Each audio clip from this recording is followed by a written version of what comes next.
Hãy subscribe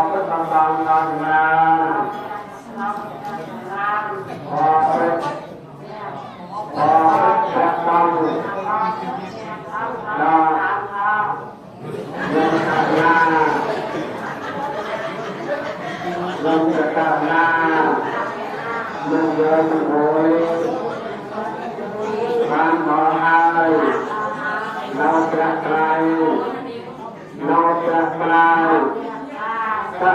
kênh Ghiền Mì Gõ để không bỏ lỡ